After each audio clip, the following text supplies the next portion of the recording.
Lulu is also, it was first picked yesterday in their second game in the series. That was the game they won as well. Yeah. So the option is still there. The thing about Lulu, yes, she's still great in the mid to late game, but her laning phase has taken a very big hit. I may have overemphasized how big of a hit that was yesterday, but we've seen it being used to great effect. Nuke Duck was phenomenal on Lulu yesterday. Nick won it yesterday, so we'll have to see what they decide to pick in. So, Lee Sin ban here for Denial, banning out Rise themselves. So Baboon is like, hey guys, we should ban Rise, and then I'll get them a Jax again. We'll see about that one. Ziggs was the second ban for Reason Gaming. I'm interested to see whether they'll either ban the Lucian or take it away here. What I like about the Rise ban is it screams to me a well thought out pick ban phase. Denial have an idea of a champion that they want to run, and they don't want somebody to either counter him in lane or deal with him. And it hasn't been locked in yet, but that Dr. Mundo, if it was going to go in there, it is available. And now you have to start thinking, is this a psych out? Do they want to try force Reason's hand? Do they make Reason start thinking about a counter to Mundo, etc., etc.? You know, there's a lot of psychological play that goes into this pick ban phase. I don't want to say that Beanzu's not a Mundo player, because if you play top lane these days, you have to be able to play Dr. Mundo, but he's not played him all in the Challenger Series so far. So that Lucian, we said, leave him open, then first pick him away. Denial prioritizing that one heavily, which kind of surprised me, because they've gone on this complete switcheroo from yesterday where they were like, Twitch, Twitch, Twitch is God, and picked him in all 3 games against Cloud9. And what they haven't done, this is the first time that they've first picked an AD carry as well. Across all of the games, it has always been either the top lane or the mid lane that's really been prioritized. Yesterday, there was one instance of a Thresh, but that was because Super Ace's Kayle was being so well countered by Voidal on Leona. So with this priority pick, it is something that Dexter pointed out himself. He felt like it is such a bully, always has a strong laning presence, and scales really well into multiple comps. I think Denial are going to be happy with that first pick so far. Let's have a look here then what they go for next. LeBlanc and Xin Xiao were the picks, and we know how strong Xin is. He's another champion that's at 100% win ratio right now. 2 out of 2, not quite as many as some of the others there. It's not quite the Nidalee who's banned out this time around. We thought about Lulu. He was a choice yesterday, the only winner mid laner that they had in that best of 3 against Cloud9 Eclipse. Let's see if they lock that in here. I have a feeling that they're gonna. So the thing for me for Reason at the moment, before we see what Denial lock in, is that they're going with the LeBlanc again, which makes you think that it was an executional failure on their side, not a pick ban failure. Anticipating either, you know, a mid laner like Lulu, for example, that's going to be a lane that's actually pretty even, I think, with the hits to Lulu in the early game. She's not going to bully LeBlanc quite as much, and you're going to have the option to roam, but I think we need to see Senkux actually roaming. He didn't have much of a presence on the map at all earlier, and we've seen roaming from Nick's Nidalee to a much greater effect. So we'll see how he decides to play it out. As you mentioned, that Lulu was locked in. Interesting to see how mobile they go in this team as well. Picking up the Karma we saw back at IEM, you know, the teams that didn't have Civ Karma support as that mobility, whether they'll fall back then to have whether they'll put something in there in that top lane that's going to be able to just charge in there. Jungle, of course, completely open here as well for Kikis, but we'll see what Reason now are going to lock into this one. They've got the mid laner, they've got their jungler, so still looking for that AD carry. They've got the pick of the crop here, nothing banned out on that front, just Lucian taken away. I almost like the idea of a Vi coming in for Denial. We'll see what else gets locked in by Reason, but because you've got mobility from Lulu and from Karma to chase people down, if you put Vi as your jungler, Vi's going to catch somebody. There's nothing you can do about that. She will use Assault and Battery and get in there. But then because you've got Lulu to speed up a teammate and you've got Karma to speed up your teammates, they can follow through much more effectively. It's something that I like to see whenever you have Vi's engage supports like an Annie who's going to flash turbos, like a Leona who's going to go solar flare, or in this case, like a Karma who can speed up everyone else. And I quite like that engage. We'll see how Denial decide to play it out because they still haven't locked the jungler. And Mundo, who's just going to be in the top lane, trudging along and throwing cleavers all day long to slow you down. And Twisted Fate. I mean, not believing it. We shouldn't rule out a Lulu top here, but I'm going to pretty much rule it out and say that's a mid lane. And Super Ace, you know, he was the one that always hovers over Sona for about half an hour before they decide on anything. Switching up a few different champions here. With that Mundo that we've seen banned out in every single game so far against Babunia now finally open, we have to assume that that's going to go in for it. Yes, and we have to put a massive amount of expectation on this pick. If Babunia does not have the same level of control as he did with his Rise or with his Jax, then he has tunneled on a comfort pick that may not be as successful at this level of play. The thing that I like about the Mundo in this setup right now is it creates a very big wall that is quite difficult to get past. Assuming that Mundo can pull resources onto him, maybe get some spells, maybe get the chains out of LeBlanc, that is going to then open up the team fight for Master Yi and for Lulu to come in.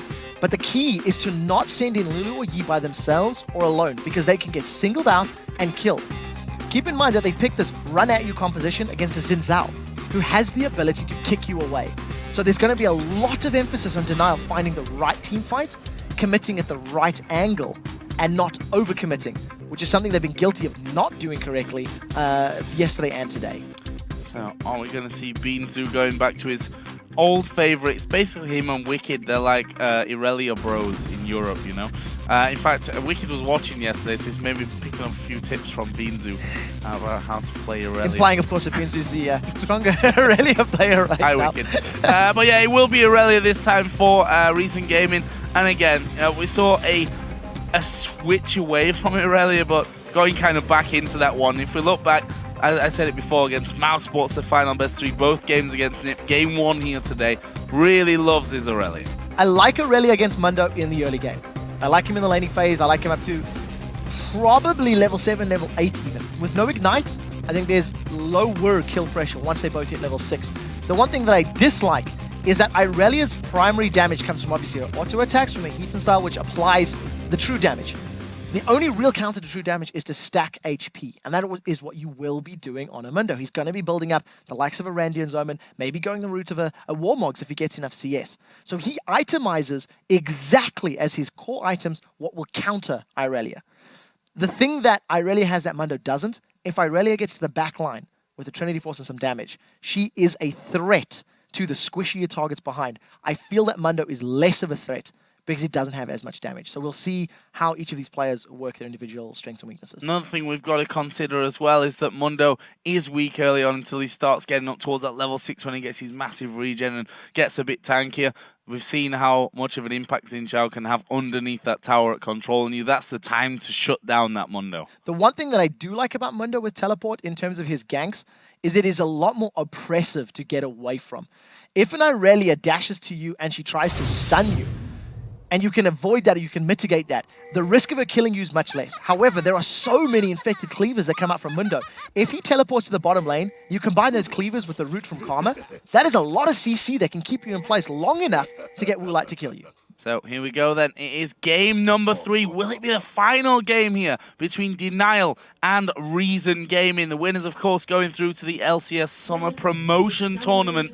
Well, we've said it before. You've just got to feel that they will be playing whoever finishes in the 6th position overall after that. They get first choice, and, well, if it was me, I'd be avoiding ninjas in pajamas and Cloud9 at all costs. Right now, Reason sat on this top side of the map, waiting for the Deathbrush gank, which has come in pretty much every single game apart from this one. So for the record, if anybody is playing Denial in solo queue in ranked 5s, 2 games on, 1 game off. I want to explain what that means. Every game 1 and 2 of a series, they will invade your tribush, and every 3rd game of the series, they do not. They did it yesterday. It didn't work out. It didn't get any advantages. They played passively and their opponents read it.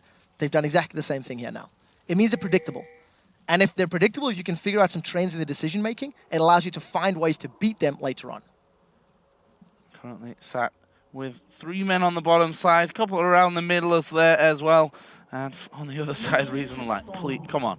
You do this all the time. You've got to be doing it this time around, but it's just not happening. Denial not going to be going for this one. If anything, it's just going to be Babunia throwing himself a briefcase into that one. In fact, he probably won't even do that. He's probably going to just catch sight of them coming around. Well, we'll see. Oh, this could actually be a little bit dangerous for him, but he sees that. Okay, Beanzu's there, Trash is there. Okay, they're all here. I'm going to back away from this one. Reason Gaming moving in for the blue buff. We see instantly there that Denial have gone straight over to the enemy blue. Is Beanzu going to try and interrupt this one? I don't think he can. You know, now he can because it's going to be a one-on-one. So at the end of the day, Kickers, he had the support of his AD carriers and support, actually. So it would have been a very risky interrupt for Beanzu. He didn't want to go over-aggressive. And at the end of the day, it's just a blue buff trade teleport was used by Binzu, so tiny advantage to Babunia as he still has his, but I'm anticipating he uses it at some point to get to the top lane sooner. Yeah, there's 2 versus 1, which means it's not, even if it's a 1v, if you 1v1 up there, yes, you can definitely dive Mundo. If it's 3v1 with someone like, you know, Leona, for example, that they've got with Xin Zhao going in and taking things up, then it spells bad news. And we can see that Mundo actually doing wolf camps and what have you before he goes up to that top lane, knowing that he's not going to get anything from the lane anyway until he gets pushed down to his turret. And I think that Reason Gaming are making a mistake. You do not see Crystalline or Barney D pushing that way. They are letting it sit there. So there is a bunch of minions that are starting to stack up. That's a wave and a half worth of experience that now Babunia is going to be able to try and grab. His tower's taken no additional damage. He's got a level advantage over Binzu, will soon enough. And he's got some gold in his back pocket. So I think that's quite smart play from him. Also, it's Reason Gaming that initiated this lane swap, whether it was anticipation of a lane swap themselves or to do this, to dive. This is 3v2, Kikis is close by. Such an obvious move, and Kikis is there, and look at him, move straight up towards the tower.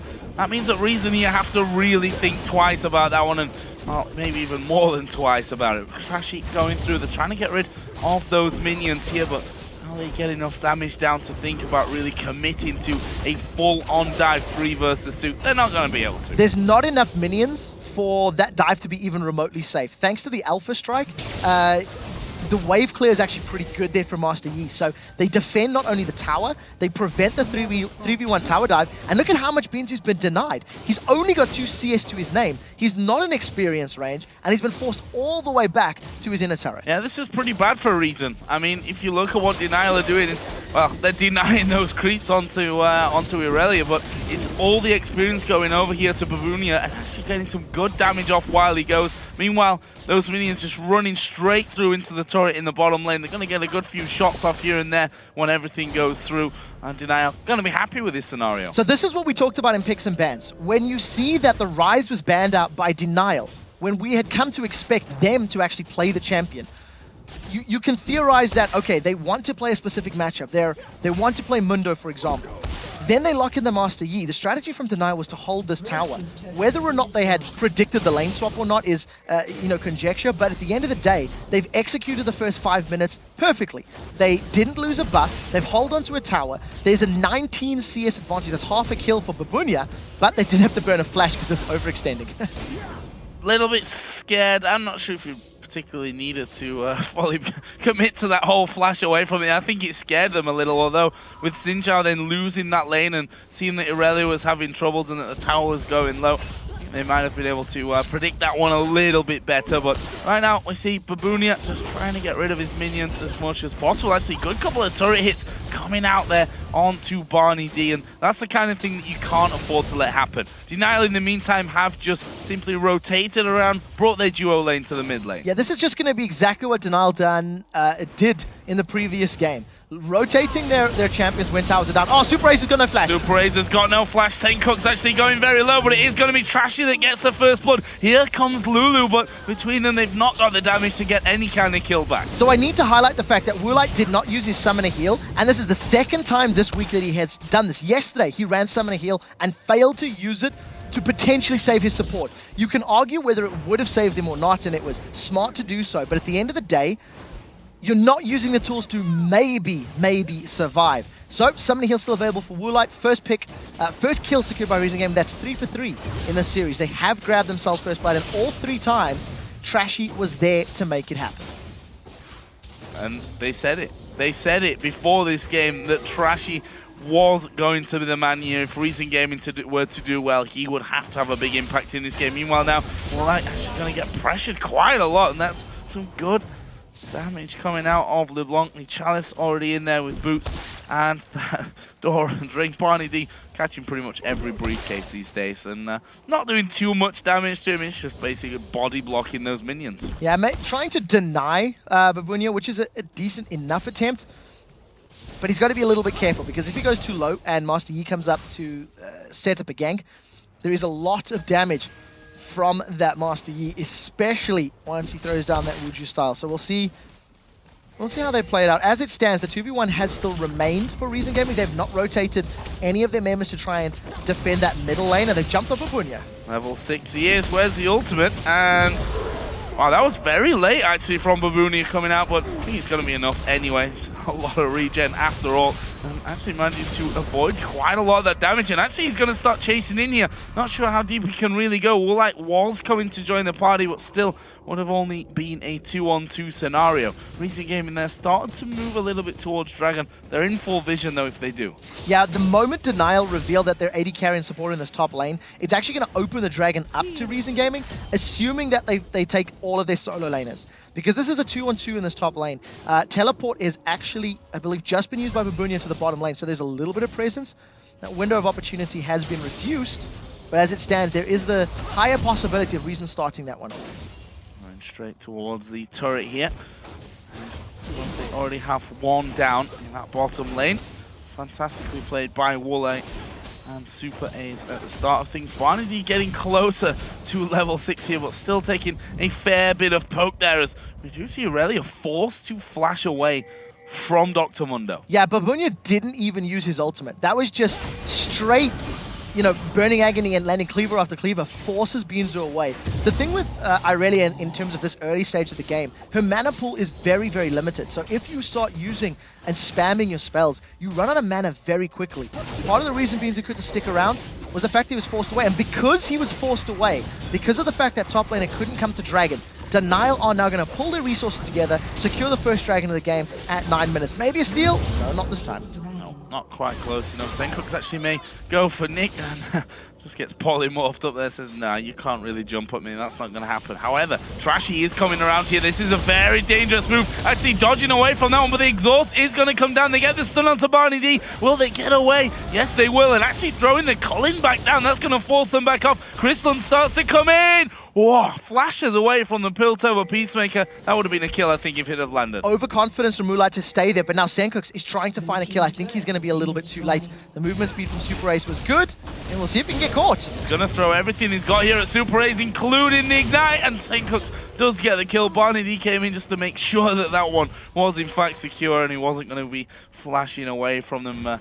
Well, Super Ace already used his flash just before that, so of course he wasn't going to flash away. 2 kills for Reason Gaming throughout the course of this opening 10 minutes. Reason have found kills, but they've only got that single tower. And right now, Nick rather, almost got caught out by those chains. I think Denial are playing more objective focus is the way you have to talk about this. They've moved around, they were putting damage on the towers, they were trying to push middle lane off the bottom lane, they've got the first Dragon. And Reason are just trying to find picks, trying to find kills. It hasn't equated to a mass amount of map control yet, but I think it has evened it out. That's the best way to think about it. Good damage from both mid lanes there, actually. I think Sencook's just about getting the advantage of that one. Of course, Wild Growth is still there for Nick. Possibly a secret weapon for him as well if Sencooks comes in. Actually was just a little bit out of range of that one, as was Nick's Little Lance as well in the end. So, interestingly enough, nothing really landing out of that last encounter. We see that both teams starting to converge a little bit around middle. Yeah, I think both of these teams really want to open up their opponent's jungles. They've got a lot of kill potential. I think Reason Gaming's got slightly higher pick chances with their champions. And if Denial can force Reason Gaming to group up, then all of a sudden the team fight power of Dr. Mundo, of Yi, of Lulu can become apparent. So Denial trying to force the hand of Reason by grouping up and maybe prematurely pulling members of Reason together, pulling them towards them. It's going to open up an Alpha Strike into a Wild Growth, into Dr. Mundo running through and wrecking everybody's face. So we'll see how Reason respond. As it stands, they haven't necessarily taken the bait because it's just been a duo lane swap a couple of times that has been equaled out. Tinch just showing himself on a ward there, moving into the Denial jungle, and they pinged him straight away, so they know that Trashy is in there somewhere, but Reason have their vision on that bottom side of the map, and I'll be happy for that one. If we look at the CS here, interestingly enough, brought nicely back here by Beanzu against Babunia. 84 to 79 was a lot bigger before. It was. Beanzu was also left alone and uninhibited in the bottom lane for a period of 5 to 6 minutes. So that allowed him all the time that he needed to pick up that CS. We've seen Babunia rotating a little bit more. He's picked up Dragon as well. you know, chasing down Beanzu. What I think I'd like to see from Reason is finding more picks. They've got Nick. They're going to finish him off here. There's a dive in. Wild Growth does come down. Solar Flare is in there as well. Nick is still alive. Zenith Blade misses, but there is Senkux diving straight into the back. That will be 3-0 to Reason. Yeah, they managed to get the pick, and this might be the first pick that allows them to secure an objective. They have 4 members of the team against only 2 now of Denial. This should be the tower.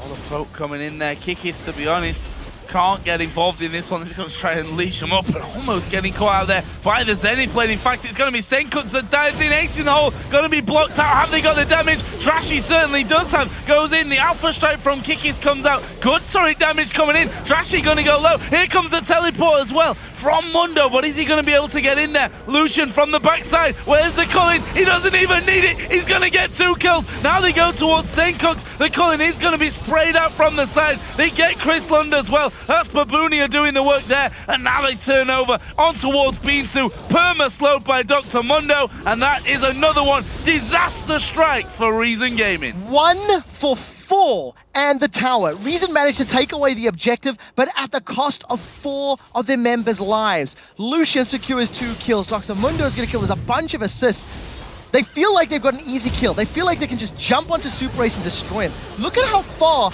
the rest of the members of Denial are. You see that Lucian is making his way through the river, and the teleport's now coming in from Baboonia. Woolite got great positioning, didn't even need the culling like you mentioned.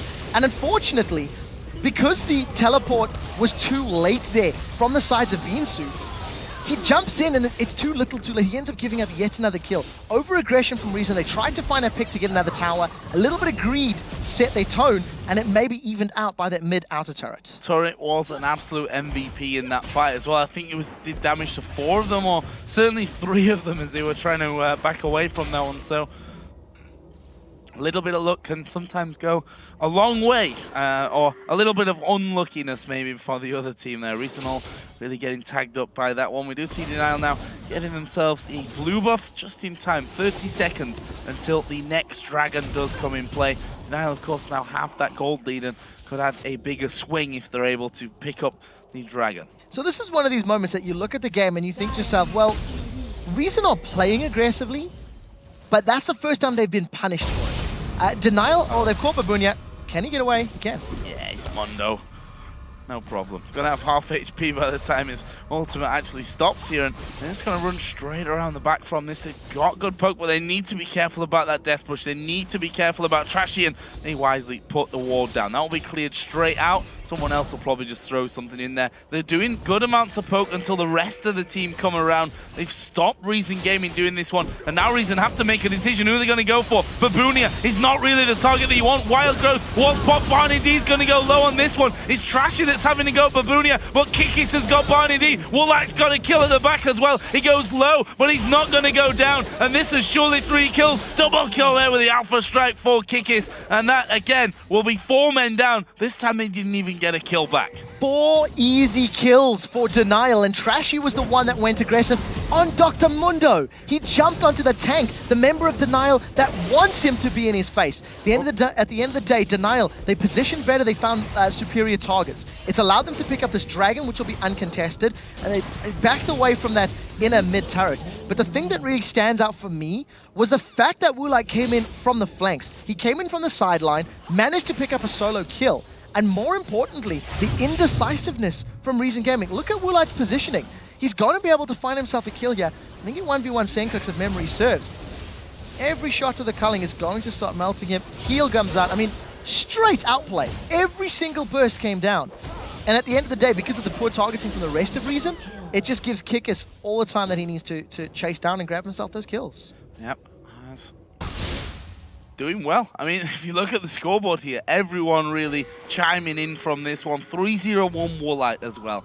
He has done so well here today. Yesterday, our biggest qualm with him was positioning. And while he's not been perfect today, we have seen a couple of Woolites in the middle of the enemy team.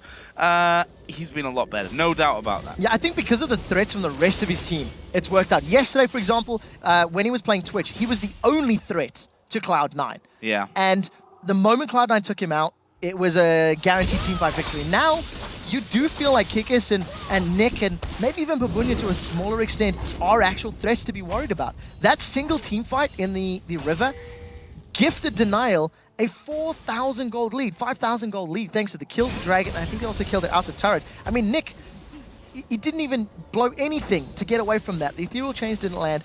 Senkux just hasn't been able to blow people up consistently with this LeBlanc.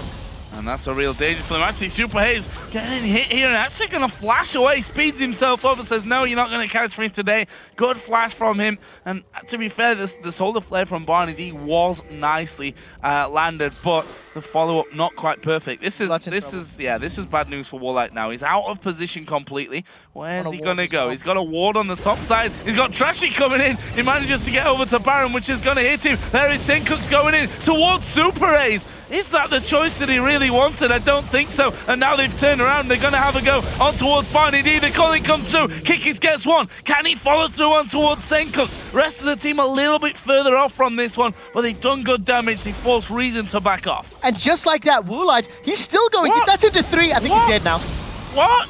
Wild Growth comes around from this one. He's going to get tethered. No, he walks out of range of that one as well. They turn around on towards Crystalline, who uses that summoner heal. It's Polymorph. Senkux now comes around. Now they're under the turret. Woolite surely going to die here. Gets the shield. Finally gets shut down. But look how low everyone is. Kikis up the side. Crystalline an easy target. And Senkux is going to get in there. Gets one. Gets shut down. Now Trashy comes around. And in the end, a 3-for-1. I do not understand the thinking behind that call. Yes, at the end of the day, it took a few seconds longer for Woolite to go down, but because they chased so incredibly deep, they end up giving up 3 kills. They gifted them to Reason Gaming on a platter. Okay, so initially, Woolite goes into 3. Nick was close enough to get in range for a Wild Growth to knock up a couple of members, but then they carried on chasing. These teams are so blood-hungry and bloodthirsty that they're going way overextended. Instead of just backing away, getting good vision in the red buff, and maybe setting up for a Baron bait, they give away control of that area of the map. They've allowed Barney D to clear their pink wards, and now all of a sudden, Reason Gaming have got very good vision in and around the pit as well. And just as I was praising Warlight for having better positioning, he's in the back of the Baron pit, baiting all his teammates into having a fight, and then he face checks even further into the next room. You know what it makes me think? When you look at something like that, I like to imagine, or I like to think to myself that maybe Woolite is the shot caller for the team. Maybe he's the one that is saying, let's engage, let's go. When you see an AD carry on the front line, he did have the support of Nick. You can't deny that. True. Was it a good call? That's an entirely different argument, and I don't think that it was. But at the end of the day, you know, Woolite is always...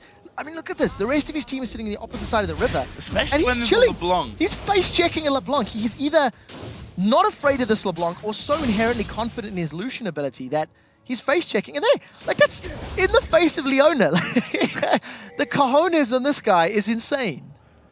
Well, to be fair, if you guys tuned in at the start and saw the initial video that we showed, it was Woolite himself who said, yeah, today we're facing Reason Gaming.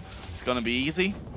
And that was basically a statement. I mean, he's obviously a very confident guy at this stage. The thing is, you can't even really argue with him. He's 2-0 at the moment. He's 3-1-3 in this game. He's got more CS than his opposite number. His team's got, you know, that 5,000 gold lead. They've got more dragons to their name. The real test is now, how do they siege? They don't have that long-range guaranteed poke that they had from Italy, which makes the siege power somewhat less effective. And a burst from Senkux was good, not enough to kill Woolite. Not enough, and he's got that Bloodthirster, of course, to heal himself back up, working up to Trinity Force as item number 2. And if we look down, just to note the CS again, on every single front, except, I suppose we can say the supports there as well, because of the Relic Shield face of the Mountain combo. They have a big lead. 180 to 150 in the Mundo versus Irelia. 2 levels difference. Yeah, 2 levels between them. He's got a Warmogs and a Sunfire Cape. Is Nick actually going to call what? Shield on Lulu, not really taking too much damage as Kikis and Trashy gonna go head to head. Who's got the advantage in this one? I think Kikis felt it was Trashy that had the advantage, decides to back it off, have a bit of a meditate, and now they push up this middle lane again. Woolite, the big focus from this one as Babunya teleports into the Wraith camp there thanks to that wall. They want the inner turret in this middle lane. And when you look at the itemization from Babunya, he's got Sunfire Cape and Warmogs. And we talked about how Mundo's natural itemization is a direct counter to Irelia. And that's why he's doing so well in that matchup. He did burn his teleport to get to mid lane, whereas Beansu still has his available. But look at the rest of the waves. Kikis split pushing top lane and using the culling just to get pressure and presence on this map. Well, we heard Dexter say earlier on that it's very possible that a Lucian ban is the best thing that they could do right now because Woolite is looking confident. He remains confident at 3-1-3 and about to hit 200 CS and trying to poke their way in for this turret. Babunia is just going to stand there, tanking it up like Mondo does. Yeah, why not? Wild Growth is there if you need it. He's going to be able to use his ultimate for healing as well. This is the first time we've seen Master Yi being one of the primary split pushers, I would say. And we'll see how it works out. Babunia does pop his ultimate, Ignite is running, and nothing happens. I mean, Senkux is trying. He's really trying. It's just not getting him anywhere. Yeah, I mean, if you can't kill the AD carry outright, that's when you know you're in a little bit of trouble. If you can't get rid of him, and we saw actually a pure 1v1 earlier of Woolite and Senkux, and Woolite basically destroyed. Yeah, every single bit of damage from Woolite connected, and unfortunately Senkux did They're not going to land. do a desperation Baron here. This could end very badly, but it does look like Woolite's backing away. Now, there's a pink ward being cleaned up, so does he cancel his recall, or are they that brave it's not going to happen? It looks like the rest of DNL are moving themselves towards that Baron pit. But yeah, as soon as they reveal the rest of Reason Gaming, there's, you know, it's guaranteed it's not happening. If we take a look at the gold difference, I mean, there's 7,000 gold between these two teams right now. You've already touched on the fact that the CS numbers are heavily in DNL's favor. The only challenge they have is getting a tower. It took them 3 waves to try siege that inner turret, and they didn't get it. Only they had it in Italy. Only they had in Italy. They've been in this position 3 games in a row, basically, and that Italy has been the factor that's allowed them to push through. I think it's going to go the same way. It'll just take a little bit longer because they don't have that pure bam, huge burst of damage onto a single target that they had when they have the Nidalee in there. But the fact is, Babunia can stand in front of the tower and just tank it up. Yeah, At which point, Reason have to just fight. Yeah, I agree with you, and I think that for DNL, the key is to force Reason's hand. And whether you force their hand under a tower by making Mundo the target, by making them attack you, or whether you force their hand by warding up and pulling them to Baron, pulling them towards Dragon, something like that. One way or the other, if DNL cannot pull Reason Gaming towards them, it's going to be more difficult. We do have to consider you can also split push with Dr. Mondo and Mr. Yi. Master Yi. Wrong vowel there in the first word. So if Master Yi and Dr. Mondo can pull members of Reason towards them in the split push, that is definitely where they can get in there. Oh, there is once again That's the it? pressure coming out. No, it's Wow. not. Shield from Super Ace and the heal coming out there. You know, see Woolite, he heals himself. This time Super Ace didn't use his, like, now you didn't heal me earlier on. You got to be confident that you've got enough health this time around. But it means he's got to back off, and it looks like Reason Gaming are going to try and force something here. In fact, he went back towards the Wraith camp, I think, to try and get some lifesteal back on them. Now that's the trick for Reason Gaming. If they want to bridge the 6,500, 7,000 gold gap and try get back into this match, they need to find picks. They've got a lot of single target damage. Let Aurelio Zinzao jump onto somebody, combo that with LeBlanc's burst, and finish it with Ace in the hole. That is how they find their gold difference and find the objectives they need to get back in this game. But it hasn't worked yet, so it's going to be very difficult. Or down in the death brush, but actually Karma poke is pretty strong. Sorcerer's Shoes actually in there as well out here. Is he going to get caught out? They're going to go throw everything his way, but again he's walking. The chain shield, they're going to finish him again. The shield comes in. This time they've done him, but Dr. Mundo is coming in the back. Mr. Yi is joining him as well, and they're going to go for Crystalon. They managed to finish him off. Can they get through the rest of them? Who's the target? It's Barney D. Here comes Lulu from the backside as well. The knockup comes in. It's Kikis that got the wild growth. Senkux is so low. Barney D's going to sacrifice himself. Senkux goes down. That's an admission of defeat there. I think they stopped trying to run away. It's going to be an ace, a triple kill for Lulu, a 5 for 2. Reason Gaming needed to get the pick and then to back away. By sticking around, they opened themselves up to this run-down champions of DNL. So they overcommit. Yes, they're about to kill Woolite, but look at this. Reason Gaming are completely split up. You had 3 members in the middle. Now they've grouped up. In the back line, they've left Crystalline alone. They chased so deep to get the kills that they left their AD carry by himself. Now, as a smaller unit, even though they have a numbers advantage, the mobility from Yi, from Lulu, and from Mundo, in conjunction with their heals and, you know, the non-targetable Kikis when he does go for that Alpha Striker, Mr. Yi, he dodged the chain. It looked like LeBlanc was standing there, but the ethereal chain hadn't been juked away by the Alpha Strike. And it was just an easy rundown for Denial and their Mr. Doctor combo. Baron was taken there as well, I believe, straight away afterwards. We'll get confirmation of that one in just a second when I actually see anyone on my screen that could possibly have that Baron buff. They're not dealing damage yet. So there we go. Hey, there we go. So Woolite, yes, holding the Baron. So now they've extended that gold lead even further. And we touched on the fact that in previous fights, even if you like focus Woolite intensely, there's enough threats on the rest of Denial. They're going to do the same. There's a little bit of vision there. And with Babunia on the front line, I think those two, they could have 2v3'd. I actually think they have enough damage. And Hex Drinker, Bloodthirsted Trinity Force, and Woolite's gone for those Merc Treads. So he's going to get out of that route just a little bit quicker, and he's going to be able to start returning the damage. Denial, complete control. Now we need to see them sieging. Could have also just looked at the minimap and seen that Baron is in fact gone from there as well. So apologies for that one, camera guys. Doing a fantastic job. Push here from Nick and Kikis. Meanwhile, Dr. Mundo gonna push straight up that bottom lane. In fact, 4 men gonna join in.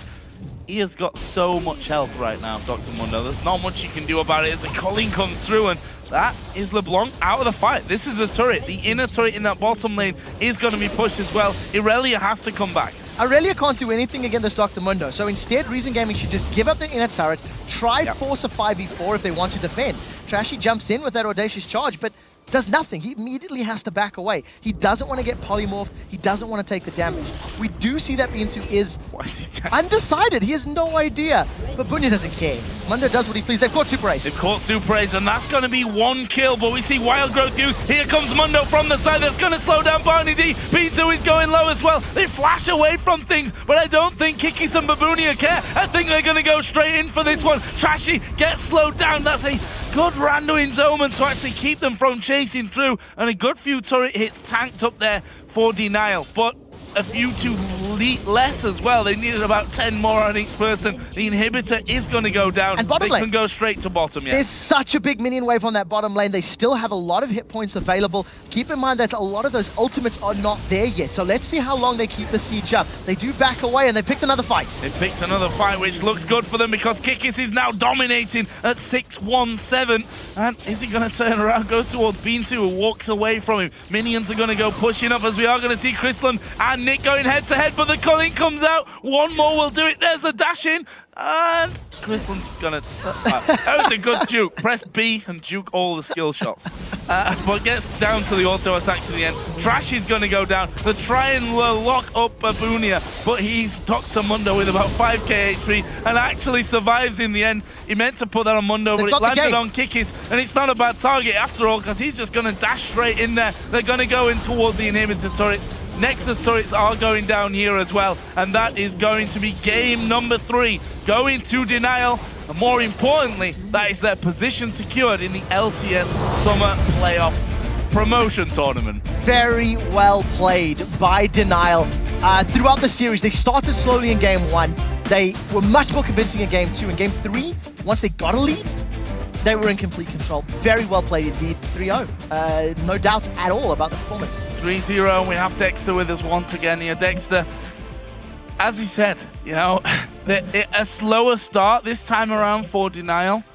But again, once they get a hold onto the game, they don't seem to let go here. They'll push their advantage when they have it. Well, I have to say that after Reason Gaming got the mid lane tower, I was like, damn, they actually have a chance of winning this game, but they overcommitted at the... Like, they got the tier 1 tower. It's like the most important objective for pickcoms, because after the mid tower is done, then you can just pick up wards in their jungle and then create picks. That's what you want to do with LeBlanc. And you have Irelia that was really strong at this point, split pushing, and she could one-on-one Mundo actually. And that's what you do. You just have someone split push and have the other 3 splitting 2 at the tower, and then you have LeBlanc waiting in the jungle to create picks from the targets that rotate. But they overcommitted after the first tower was down, and then they basically gave away their whole advantage. And yeah, Denial always picks up the first dragon of the game. which should not happen actually, I think. But yeah, Lulu is pretty strong. She was 6-2. I'm pretty surprised that Lulu hasn't been picked up that early in the European challenger scene that much since Italy was banned. But yeah, it worked out for them. I have to say, Master Yi 719. Are we any more convinced yet? Well, it was more Reason Gaming's misplay than a really good play on Kiki's part. But yeah, I mean, he did good in this game. You can't deny that. But I have to say that Reason Gaming misplayed the complete game, actually. And they had no idea what their win conditions are. And yeah, that cost them the game in effect. Yeah, and with that, of course, the 3 challenger teams are locked in for the 2014 LCS European Summer Promotion Tournament.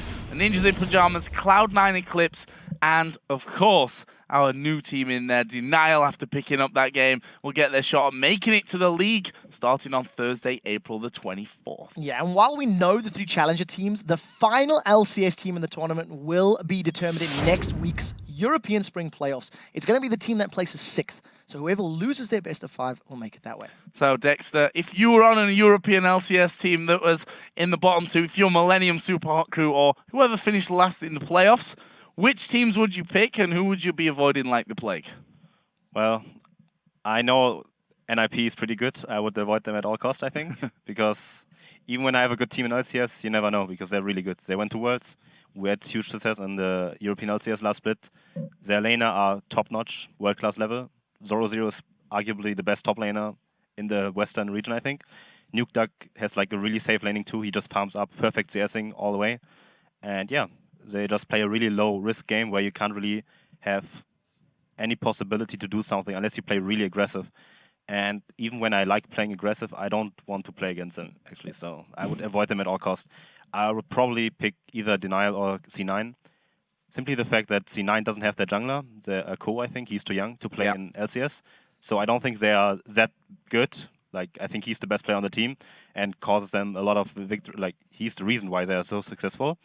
And yeah, I think for me, it doesn't really matter what team from the 2 I get. I would just avoid Nib at all costs, to be honest. So let's take a step back and talk about Denial just before we talk about NIP and Cloud9, who will be coming up later. What do you think Denial need to do in the next 2 weeks to prepare for the summer promotion tournament? What do you feel is something that they did right and did wrong from the series and the games we've seen yesterday and today? From what I can see, they're a bit one-dimensional in terms of strategy. All they want to do is like they have high priority on Lucian and Nidalee, and if you take them away from them, then I have to see what they can play as well. So and how well they play it. And I think they should prepare better strategically. And they should study opponents a lot and watch Korean games maybe and get the 1 or 2 things, because their vision game was really shaky. And yeah, I think if they practice for 2 weeks and work on their mistakes and communication, then they might even have a chance to get into LCS. Yeah. I want to throw the question the other way around. If you're these challenger teams, who would you rather play in the LCS? I mean, we can stay with Millennium Super Hot Crew because they're the bottom 2. They're the teams that we know are going to be down there.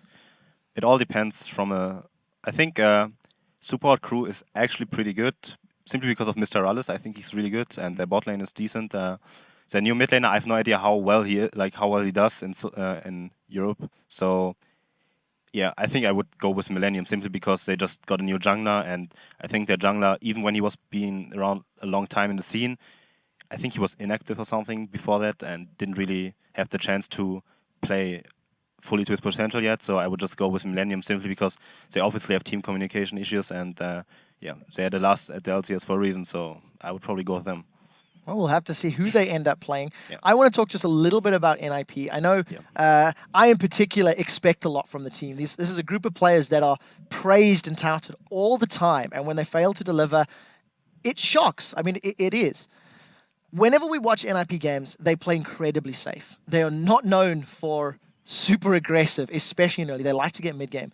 Do you feel that teams like Denial, teams like Cloud9, teams maybe like Super Hot Crew, if they play aggressive in the laning phase and get an advantage, is it enough to beat a team like NIP? I think at the current state, it's not possible for them to beat them, simply because NIP has really good mechanics on every champion, like on every lane, and jungler has good mechanics too. So from what I see is they just farm for like 20 minutes. They really love extended laning. And in Europe, extended laning is a thing. Like no one likes lane swapping or have like 4 tower down at 4 minutes, right? And I think it's really good for NIP to have this in Europe because everyone is playing after their game and they want to extend the laning phase as much as possible. They want to get the 3 items and then teamfight. And they will just outplay every team in skirmishes and teamfight, I think, simply because they have superior mechanics. So you were on a team with basically Lemon Dogs played the way that NIP plays right here. So I'm going to ask you the question, how do people beat them then? Well, we saw what happened against Rocket. You just played a better late game. They just pick Kayle, outskilled mid lane, and then you play 1-3-1, for example, against them, and you have stronger laners on the sidelines, split pushing. And yeah, it basically is who has the better late game team. And if you just play safe and they don't commit, they don't overcommit, and you know a bit about rotations and what to expect from a team and what your win conditions are, then you might actually be able to beat them. Because if you have the better late game and your mechanics are like decent enough to match them, then you might even win them. Yeah. For a team like Denial, not overcommitting and chasing past towers would be a good start. Simply just picking better late game champions. I think that's what my strategy would be. Or picking like really aggressive picks like Lee Sin in the jungle maybe, or LeBlanc, but it will probably be banned anyway, so it's hard to say. You'll probably ban it against ninjas in pajamas anyway. Some secret tips there from Dex on how to beat ninjas in pajamas. Guys, it's time for us to take a quick break, but when we return, it's time to crown the first